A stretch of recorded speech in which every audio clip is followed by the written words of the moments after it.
नमस्कार श्रोताओं, morning market brief में आपका स्वागत है। यह पॉडकास्ट एआई द्वारा संचालित है। मैं राहुल हूं। और मैं अनन्या हूँ। आज की तारीख है 17 फरवरी 2026। चलिए शुरू करते हैं। भारतीय बाजारों के लिए सोमवार का दिन काफी राहत भरा रहा। 3 दिनों की गिरावट के बाद सेंसेक्स और निफ्टी 50 ने शानदार वापसी की। सेंसेक्स 650 पॉइंट्स या 0.79% उछलकर 83,277.15 पर बंद हुआ, जबकि निफ्टी 50 में 212 पॉइंट्स की बढ़त देखी गई और यह 25,682.75 के स्तर पर पहुंच गया। इस रैली को मुख्य रूप से फाइनेंशियल्स, एनर्जी और हेल्थ केयर स्टॉक्स ने लीड किया। पीएसयू बैंक्स में भी अच्छी खरीदारी दिखी। हालांकि आज यानी ट्यूसडे के लिए संकेत थोड़े चिंताजनक हैं। गिफ्ट निफ्टी फिलहाल 25,637 के आसपास ट्रेड कर रहा है, जो निफ्टी फ्यूचर्स के पिछले क्लोज से लगभग 80 पॉइंट्स का डिस्काउंट दिखा रहा है। इससे संकेत मिलता है कि आज इंडियन मार्केट्स की शुरुआत नेगेटिव हो सकती है। एफओक्यूज की बात करें तो एफआईआईज अभी भी नेट सेलर्स बने हुए हैं। उन्होंने फरवरी में अब तक 1,374 करोड़ आईएनआर की बिकवाली की है।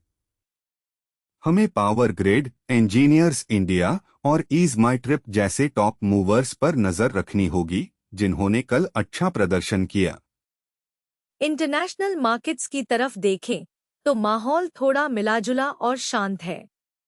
यूएस मार्केट्स में मंडे को छुट्टी होने के कारण ट्रेडिंग नहीं हुई, लेकिन नस्दाक फ्यूचर्स में हल्की गिरावट देखी जा रही है, जो यूएस मार्केट के दोबारा खुलने पर एक कॉशियस टोन सेट कर सकता है। यूरोप में स्टॉक्सेक्स 600 इंडेक्स में मामूली बढ़त देखी गई, जिसे फाइनेंशियल स्टॉक्स से सहारा मिला। एशियन मार्केट्स की बात करें तो मेनलैंड चाइना में शंघाई स्टॉक एक्सचेंज और Shenzhen stock exchange lunar new year की वजह से फरवरी 23 तक बंद रहेंगे। निक्के और हैंग सेंग में भी छुट्टियों के कारण कम वॉल्यूम में ट्रेडिंग हो रही है। कमोडिटीज मार्केट में बड़ी हलचल है। गोल्ड की कीमतें 1% गिरकर 5,000 यूएसडी पर आउंस के नीचे आ गई है, जिसका कारण मजबूत यूएस डॉलर है।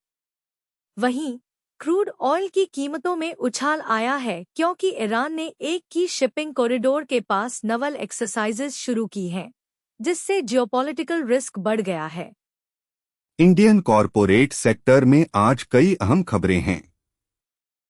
सबसे बड़ी खबर आरबीआई के नए कोलैटरल और फंडिंग नॉर्म्स को लेकर है।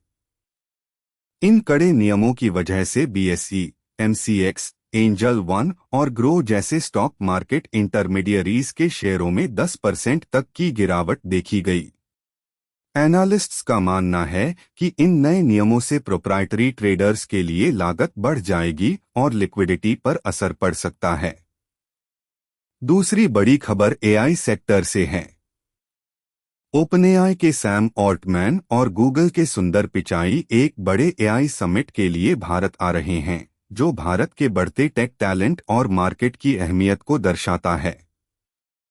आईटी सेक्टर में एआई स्केयर की वजह से 56 बिलियन यूएसडी का मार्केट कैप साफ हुआ है, लेकिन एक्सपर्ट्स इसे अच्छी आईटी कंपनियों को सस्ते में खरीदने का एक मौका मान रहे हैं। इसके अलावा ओला इलेक्ट्रिक, फर्स्ट क्राई और आइनॉक्स वाइंड के शेयरों में कमजोर अर्निंग्स की वजह से गिरावट देखी गई है, जबकि टाटा स्टील और कोल इंडिया जैसे स्टॉक्स आज एक्सपर्ट्स की बाय लिस्ट में शामिल हैं। इंटरनेशनल बिजनेस फ्रंट पर माइनिंग दिग्गज बीएचपी ग्रुप ने अपने फर्स्ट हाफ अर्निंग्स में 20% से ज्यादा की उछाल दर्ज की है। कंपनी को कॉपर की बढ़ती कीमतों और उत्पादन से फायदा हुआ है, जिसने चाइना में आयरन ओरे की कमजोर डिमांड के असर को कम कर दिया। टेक्नोलॉजी की दुनिया में ओपनएआई ने ओपनक्लॉ के क्रिएटर पीटर स्टेनबर्गर को अपनी टीम में शामिल किया है, जो एआई एजेंट्स के क्षेत्र में ओपनएआई की पकड़ मजबूत करेगा। हॉस्पिटैलिटी सेक्टर से खबर है कि हायट के चेयरमैन प्रित्स्कर ने एप्स्टीन विवाद के चलते बोर्ड छोड़ दिया है। उधर मेक्सिको में सरकारी तेल कंपनी पेमेक्स ने 1.8 बिलियन यूएसडी की मैसिव डेट सेल की है, जो वहां के लोकल मार्केट का एक रिकॉर्ड है।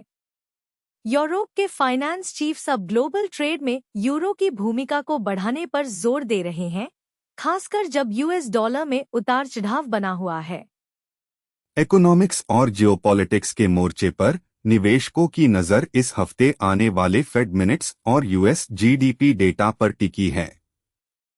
इन आंकड़ों से संकेत मिलेगा कि federal reserve interest rate cuts कब शुरू करेगा। इमर्जिंग मार्केट्स के लिए अच्छी खबर यह है कि हेज फंड्स ने पिछले एक दशक में सबसे ज्यादा एशियन स्टॉक्स खरीदे हैं, जिसका मुख्य कारण एआई इंफ्रास्ट्रक्चर में बढ़ता निवेश है। भारत और यूएस के बीच हुई ट्रेड डील ने भी निफ्टी 50 को सहारा दिया है। हालांकि क्रूड ऑयल की सप्लाई को लेकर चिंता बनी हुई है, क्योंकि ईरान की सैन्य गतिविधियों ने ग्लोबल ट्रेड राउट्स पर तनाव बढ़ा दिया है। आरबीआई की नई पॉलिसी जो अप्रैल 1 से लागू होगी, वह भी मार्केट डायनामिक्स को पूरी तरह बदलने वाली है, खासकर मार्जिन ट्रेडिंग और फंडिंग के मामले में। आज के लिए की टेकअवेज यह है कि निवेशकों को गिफ्ट निफ्टी के नेगेटिव सिग्नल को देखते हुए सावधानी बरतनी चाहिए। आरबीआई के नए नियमों का असर फाइनेंशियल इंटरमीडियरीज और ब्रोकर्स पर लंबे समय तक रह सकता है, इसलिए वहां वॉलेटिलिटी के लिए तैयार रहें। आईटी स्टॉक्स में एआई के डर से जो गिरावट आई है, वह लॉन्ग टर्म निवेशकों के लिए एक अपॉर्चुनिटी हो सकती है। अंत में गोल्ड और क्रूड ऑयल की कीमतों में हो रहे बदलावों पर नजर रखें, क्योंकि ये सीधे तौर पर इन्फ्लेशन और करेंसी रेट्स को प्रभावित करेंगे। आज के अपडेट से यह समाप्त होता है। मुझे उम्मीद है कि आपको उपयोगी जानकारी मिली। कमेंट्स में अपने विचार जोड़ें और ऐसे अपडेट्स के लिए फॉलो करें। यह अनन्या थी। और राहुल, सुनने के लिए धन्यवाद।